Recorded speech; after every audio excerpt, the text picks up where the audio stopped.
6 janvier, Job, chapitre 10, chapitre 11, chapitre 12, chapitre 13. Mon âme est dégoûtée de la vie. Je donnerai cours à ma plainte, je parlerai dans l'amertume de mon âme. Je dis à Dieu, ne me condamne pas, fais-moi savoir pourquoi tu me prends à partie. Te paraît-il bien de maltraiter, de repousser l'ouvrage de tes mains, de faire briller ta faveur sur le conseil des méchants?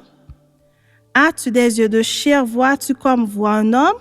Tes jours sont-ils comme les jours de l'homme, et tes années comme ses années? Pour que tu recherches mon iniquité, pour que tu t'enquières de mon péché, sachant bien que je ne suis pas coupable et que nul ne peut me délivrer de ta main. Tes mains m'ont formé, elles m'ont créé, elles m'ont fait tout entier, et tu me détruirais. Souviens-toi que tu m'as façonné comme de l'argile. Voudrais-tu de nouveau me réduire en poussière? Ne m'as-tu pas coulé comme du lait? Ne m'as-tu pas caillé comme du fromage? Tu m'as revêtu de peau et de chair. Tu m'as tissé d'os et de nerfs. Tu m'as accordé ta grâce avec la vie. Tu m'as conservé par tes soins et sous ta garde. Voici néanmoins ce que tu cachais dans ton cœur. Voici, je le sais, ce que tu as résolu en toi-même. Si je pêche, tu m'observes. Tu ne pardonnes pas mon iniquité. Suis-je coupable? Malheur à moi. Suis-je innocent? Je n'ose lever la tête, rassasié de honte et absorbé dans ma misère. Et si j'ose la lever, tu me poursuis comme un lion, tu me frappes encore par tes prodiges. Tu m'opposes de nouveaux témoins, tu multiplies tes fureurs contre moi, tu m'assailles d'une succession de calamités. Pourquoi m'as-tu fait sortir du sein de ma mère? Je serais mort et aucun œil ne m'aurait vu. Je serais comme si je n'eusse pas existé et j'aurais passé du ventre de ma mère au sépulcre. Mes jours ne sont-ils pas en petit nombre? Qu'il me laisse, qu'il se retire de moi et que je respire un peu avant que je m'en aille pour ne plus revenir dans le pays des ténèbres et de l'ombre de la mort, pays d'une obscurité profonde où règne l'ombre de la mort et la confusion et où la lumière est semblable aux ténèbres. Chapitre 11.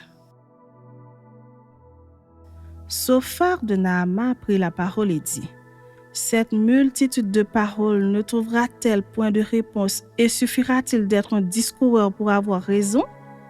Tes vains propos feront-ils taire les gens? Te moqueras-tu sans que personne te confonde? Tu dis, ma manière de voir est juste et je suis pur à tes yeux. Oh, si Dieu voulait parler, s'il ouvrait les lèvres pour te répondre, et s'il te révélait les secrets de sa sagesse, de son immense sagesse, tu verrais alors qu'il ne te traite pas selon ton iniquité. Prétends-tu sonder les pensées de Dieu, parvenir à la connaissance parfaite du Tout-Puissant? Elle est aussi haute que les cieux. Que feras-tu? Plus profonde que le séjour des morts. Que sauras-tu? La mesure en est plus longue que la terre, elle est plus large que la mer. S'il passe, s'il saisit, s'il traîne à son tribunal, qui s'y opposera? Car il connaît les vicieux, il voit facilement les coupables. L'homme, au contraire, a l'intelligence d'un fou, il est né comme le petit d'un âne sauvage. Pour toi, dirige ton cœur vers Dieu et tends vers lui tes mains. Éloigne-toi de l'iniquité et ne laisse pas habiter l'injustice sous ta tente. Alors tu lèveras ton front sans tache, tu seras ferme et sans crainte. Tu oublieras tes souffrances, tu t'en souviendras comme des eaux écoulées. Tes jours auront plus d'éclat que le soleil à son midi. Tes ténèbres seront comme la lumière du matin. Tu seras plein de confiance et ton attente ne sera plus vaine. Tu regarderas autour de toi et tu reposeras en sûreté. Tu te coucheras sans que personne ne trouble et plusieurs caresseront ton visage. Mais les yeux des méchants seront consumés.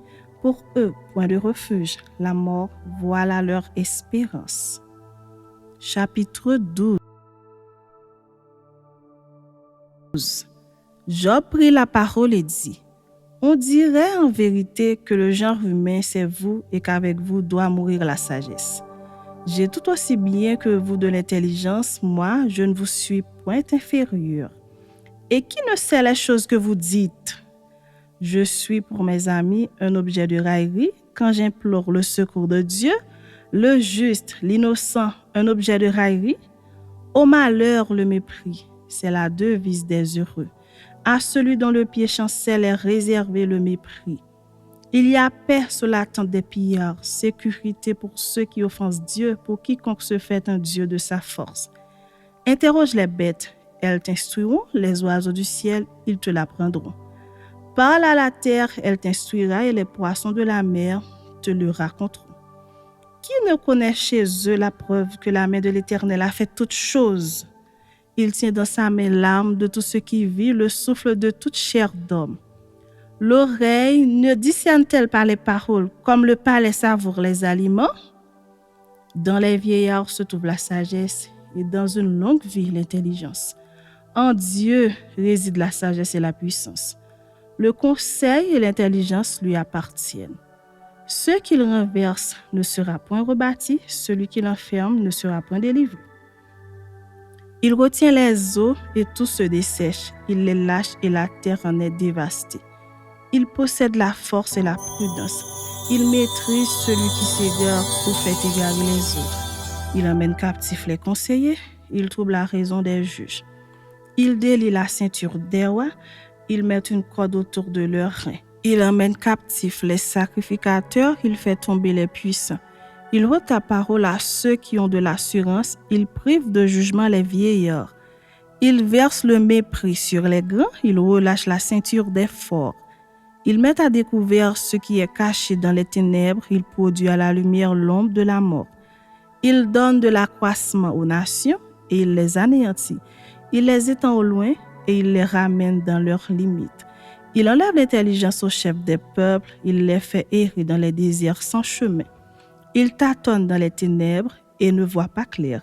Il les fait errer comme des gens ivres.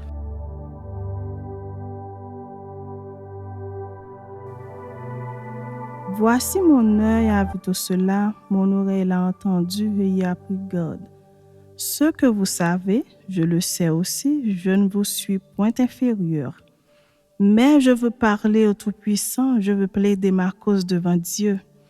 Car vous n'imaginez que des faussetés, vous êtes tous des médecins de nez.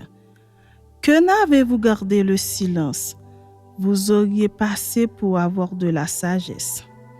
Écoutez, je vous prie ma défense et soyez attentifs à la réplique de mes lèvres.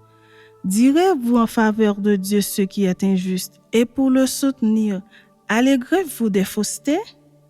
Voulez-vous avoir égard à sa personne? Voulez-vous plaider pour Dieu?